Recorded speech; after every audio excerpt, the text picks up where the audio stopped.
Hello, good morning and welcome to guiding sir. आज हम इस वीडियो में 18th ऑफ जनवरी का इम्पोर्टेंट एमसीक्यू को देखेंगे। तो चलिए शुरू करते हैं। पहला क्वेश्चन पहला क्वेश्चन इंडस्ट्रियल रिवॉल्यूशन के बारे में पूछा गया है। Fourth industrial revolution, which of the following organisation will set up centre for fourth industrial revolution.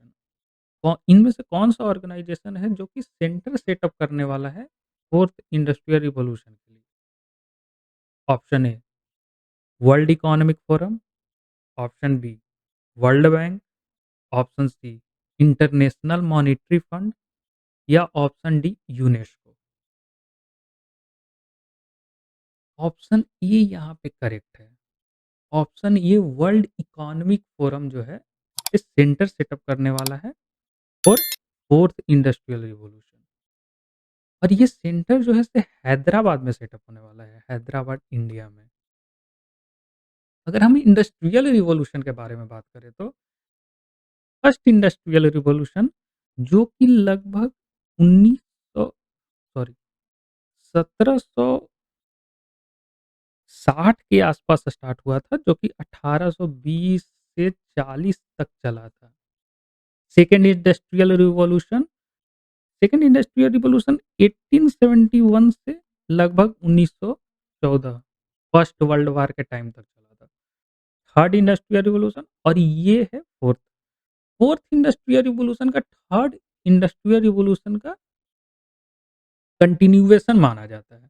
Third industrial revolution electronics and IT sector पे फोकस था और इसमें इलेक्ट्रॉनिक्स एंड आईटी में artificial intelligence, robotics, internet of thing, blockchain, ये सब add on हो गया। तो ये है fourth industrial revolution. Question number 2 MP LAD scheme के बारे में पूछा गया है कि इनमें से कौन सा कथन एमपी लैड स्कीम के लिए सही है। यहाँ पे देखिए करेक्ट ऑप्शन पूछा गया। तो स्टेटमेंट है, एमपी लेड स्कीम जो है सेंट्रल सेक्टर स्कीम है। सेकंड स्टेटमेंट, ये specific portion of each MPs fund, MPs का एक स्पेसिफिक पोर्शन ऑफ फंड जो है एससी और एसटी पॉपुलेशन के डेवलपमेंट के लिए इस्तेमाल किया जाना चाहिए। थर्ड ऑप्शन है, MP LAD fund are sanction on yearly basis, ये हर साल सैंक्शन होता है।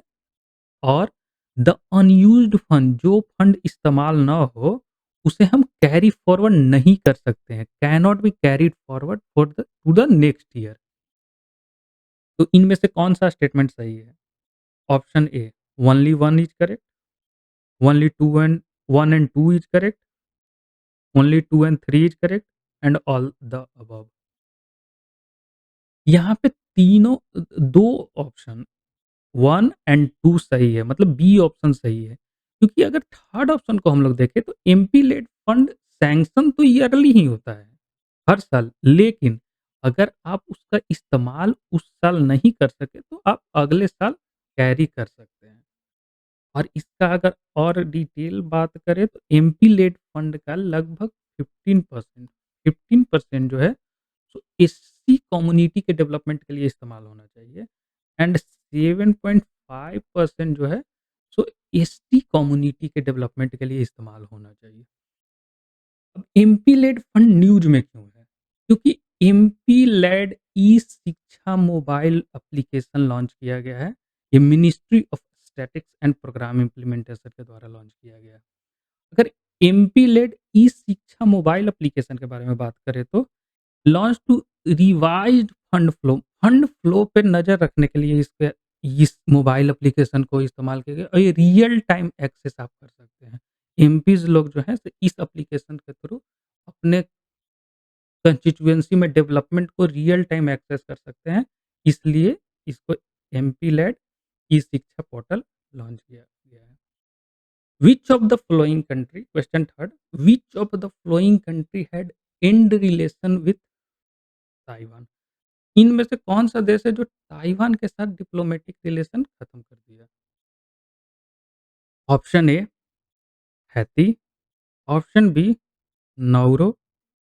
Option sorry option C Guatemala and option D Marshall island. यहाँ पे सही ऑप्शन है नाउरू। नाउरू जो कंट्री है सो अभी ताइवान के साथ सारे डिप्लोमेटिक रिलेशन को खत्म कर दिया। चाइना ताइवान को अपना टेरिटरी मानता है। अगर आप ये देश का लिस्ट देखें तो अभी के लिए ये 12 हो गया है। इस नाउरू जब इस देश में इस लिस्ट में इंक्लूडेड था तो ये 13 कंट्रीज़ थे जो कि ताइवान को अलग देश मानते थे। लेकिन अभी ये नाउरू रिमूव हो गया तो इसलिए 12 देश बच गए हैं। और अगर 2021 में देखें तो निकारागुआ ये सेंट्रल अमेरिकन कंट्रीज़ है जो 2021 में ताइवान को एज़ ए कंट्री एक्सेप्ट करना बंद कर दिया था। तो 2021 में ये 14th थे, फिर 13th हुए, अभी के लिए 12 देश हैं जो कि ताइवान को as a separate country recognise करते हैं। इंडिया इस लिस्ट में नहीं है। Question number 4, which of the following countries share land boundary with Iran? Iran के साथ इनमें से कौन से देश हैं जो कि लैंड बाउंड्री शेयर करते हैं? आपके ऑप्शन है 1, 2, 3, 4।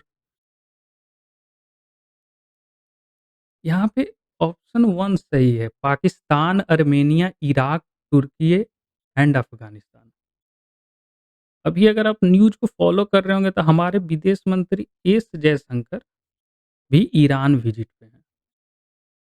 जी, ईरान न्यूज़ में क्यों है? ईरान जो है से अभी मिलिटेंट बेस आतंकवादी संगठन जिसका नाम है जैश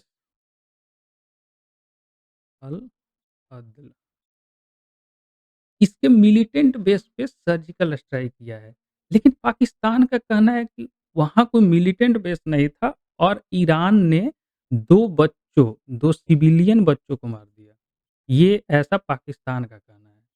अब रिटेलिएशन में पाकिस्तान क्या किया कि ईरान का जो एम्बेसडर थे, उन्हें एक्सपेल कर दिया, उन्हें अपने देश से निकाल दिया और अपना एम्बेसडर को ईरान से पाकिस्तान वापस बुला लिया।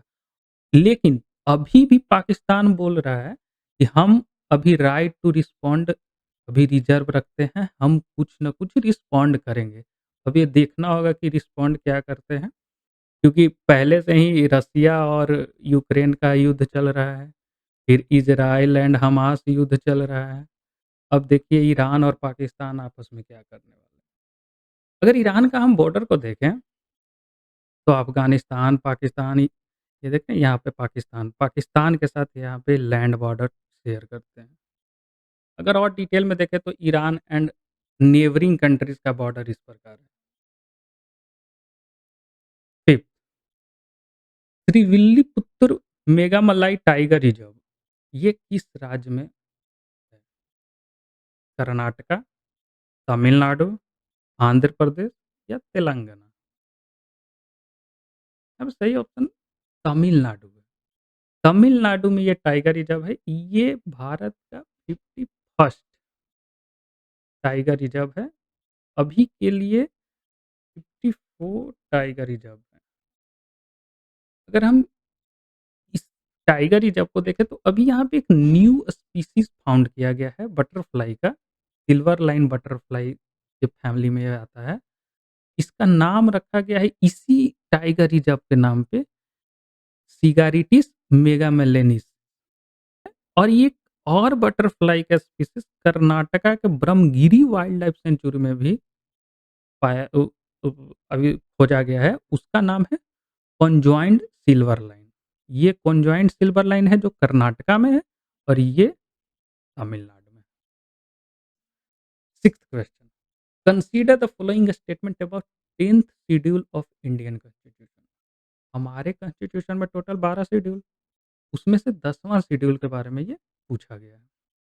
It was inserted by a 52nd amendment act. 52वां संवैधानिक संशोधन के द्वारा इस शेड्यूल को लाया गया था। एंटी डिफेक्शन लॉ इसी शेड्यूल में है। Is also mention in 10th schedule. Which of the following statement is correct? Option A only 1, only 2, option C 1 and 2 and none of the above. इनमें से कौन-सा स्टेटमेंट सही है? इसमें से सी ऑप्शन सही है, बोथ। अगर हम 52nd अमेंडमेंट एक्ट जो है, अमेंडमेंट एक्ट ये 1985 में लाया गया था। इसके तहत 10th शेड्यूल को इनैक्ट किया गया था। एंटी डिफेक्शन लॉ को लाया क्यों गया?